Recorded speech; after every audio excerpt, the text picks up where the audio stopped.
बिहार में 5 सीटें जो हैं वो राज्यसभा की खाली हुई हैं और इसको लेकर माथापच्ची जारी है कि आखिर राज्यसभा में कौन जाएगा। इन सब के बीच एक नाम आया रीना पासवान का, चिराग पासवान की मां का, और इधर जीतन राम मांझी का भी दबाव काम करने लगा और लगातार वो भी अपनी बात रखने लगे। लेकिन क्या उपेंद्र कुशवाहा के बारे में इंद्रमोहन सर कहा जा रहा है कि कुशवाहा रिपीट नहीं होंगे, इसके पीछे की वजह क्या है? जीतन राम मांझी दबाव बनाए हुए हैं, अपने बेटे को कह रहे हैं कि भाई राज्यसभा के लिए तुमने डिमांड क्यों नहीं किया। इन सब के बीच चिराग पासवान को लेकर कहीं कोई विरोध नहीं है और करीब करीब लोग मान रहे हैं कि रीना पासवान का राज्यसभा जाना आसान है। तो क्या बीजेपी के लिए मांझी और कुशवाहा से ज्यादा जरूरी चिराग पासवान है? अभी देखिए, बीजेपी के लिए ज्यादा जरूरी चिराग पासवान है, ये तो दोनों जगह बहुत जरूरी है। केंद्र में भी भाई उनके 5 सांसद हैं, उन 5 सांसदों का होना बहुत जरूरी है केंद्र की सरकार, एनडीए की सरकार में अस्थायित्व के लिए। दूसरा, चिराग पासवान का कद बिहार में काफ़ी बढ़ा है, वोट प्रतिशत भी उनका चुनाव के दौरान बढ़ा है और बिहार विधानसभा में 19 विधायक, एक से सीधे 19 का सफर तय करना, तो ये बहुत बड़ी बात है। हालांकि उन्हें सीटें ज़्यादा मिली, उस रेशियो में आप देखेंगे तो फिर भी उनका स्ट्राइक रेट लोकसभा चुनाव में 100% रहा, विधानसभा चुनाव में थोड़ा कमजोर रहा, लेकिन 19 विधायक जीते। अब जो चर्चा चल रही है चिराग पासवान के मां रीना पासवान के राज्यसभा जाने की, इसका थोड़ा बैकग्राउंडर आपको बता दूं कि जब पार्टी में हाजीपुर की सीट को लेकर द्वंद्व चल रहा था लोकसभा चुनाव के दौरान, जब कहा जा रहा था कि हाजीपुर तो चिराग पासवान की पार्टी ले ली, और उस वक्त सबसे पहले जो नाम आया था वो ये कहा जा रहा था, जब एनडीए से खींचतान चल रही थी और जब पशुपति पारस को एनडीए ने बाहर का रास्ता दिखाया, उनको टिकट नहीं, उसमें यही कहा गया था कि हाजीपुर रीना पासवान लड़ेंगी, चिराग जमुई ही लड़ेंगे। चर्चा उसी वक्त से चली आ रही थी और यह कहा जा रहा है कि विधानसभा चुनाव के दौरान जो एक दिन में 3 बार बीजेपी के दिग्गज नेता चिराग पासवान के घर पर गए, चिराग पासवान को मनाया गया, गए, नित्यानंद राय मुलाकात हुई, फिर धर्मेंद्र प्रधान से मिले, फिर ले गए, फिर अमित शाह से बातचीत हुई। उस बातचीत में कहा जाता है कि यह तय कर लिया गया था कि भाई चुनाव के बाद आप हमें राज्यसभा की एक सीट देंगे। जैसे आपको याद होगा उपेंद्र कुशवाहा ने क्या कहा जब दीपक प्रकाश को मंत्री बनाया गया, उन्होंने कहा कि विधानसभा चुनाव में हमें वादा किया गया था कि आपको एक एमएलसी की भी सीट देंगे, तो इसलिए हमने दीपक प्रकाश को बनाया, वो एमएलसी बनेंगे।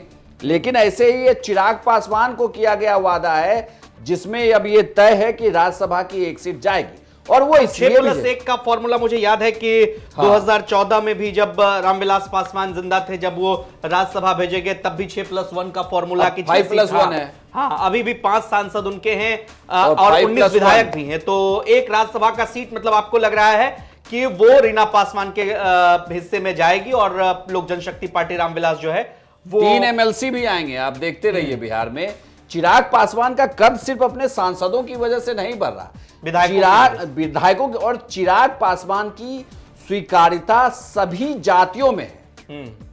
तो चिराग पास, भले आप एक बार को कह सकते हैं कि चिराग पासवान के सांसद किन सीटों से जीते, ये सुरक्षित सीटें रहीं, ठीक है, फिर आप विधानसभा में आइए, विधानसभा में वो कहां से जीत रहे हैं, और सभी जातियों के नेता जीत रहे हैं।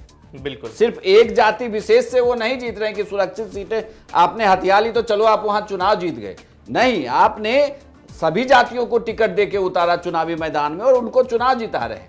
और चिराग पासवान की स्वीकार्यता सभी जातियों में अक्रॉस द बिहार देखने को मिली है। तो ये लोकप्रियता जो है ये चिराग की पार्टी को, और आप सीधा सीधा हिसाब है, संख्या बल में कौन पहुंचेगा 41 तक पहले, तो वो तो चिराग पासवान पहुंच सकते हैं ना, उनके पास ऑलरेडी 19 विधायक हैं, उनकी रेस ये छोटी है, बाकी दलों की तो रेस बहुत बड़ी है।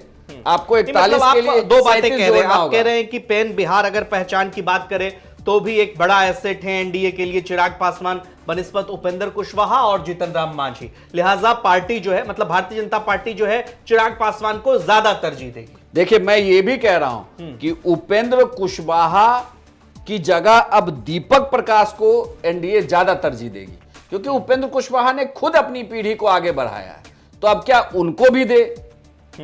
ठीक है, बेटे को भी और बेटे पिता को भी दे।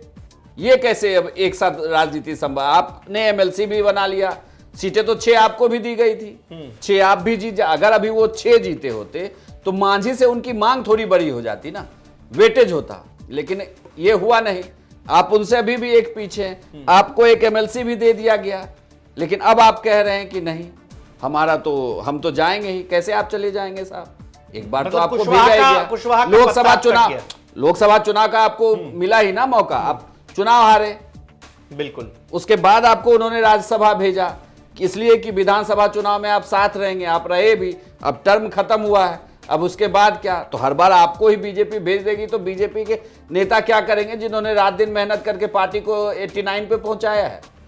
उन्हें भी तो भेजना होगा ना, आपको ये रिजल्ट दिखाना होगा। नितिन नवीन ऐसे ही राष्ट्रीय कार्यकारी अध्यक्ष थोड़ी बने भाई, उनको जो जिम्मेदारी दी गई उन्होंने निभाई, आपको जिम्मेदारी दी गई, उस जिम्मेदारी पे आप खरे उतरते। अगर आप लोकसभा चुनाव अभी जीते होते अगर उपेंद्र कुशवाहा, तो वो केंद्र में मंत्री होते। बिल्कुल। जीतन राम मांझी हुए तो वो भी होते, सहयोगी दल के नाते से कोटे से हो जाते वो मंत्री। फिर क्या ये राज्यसभा का झंझट होता क्या?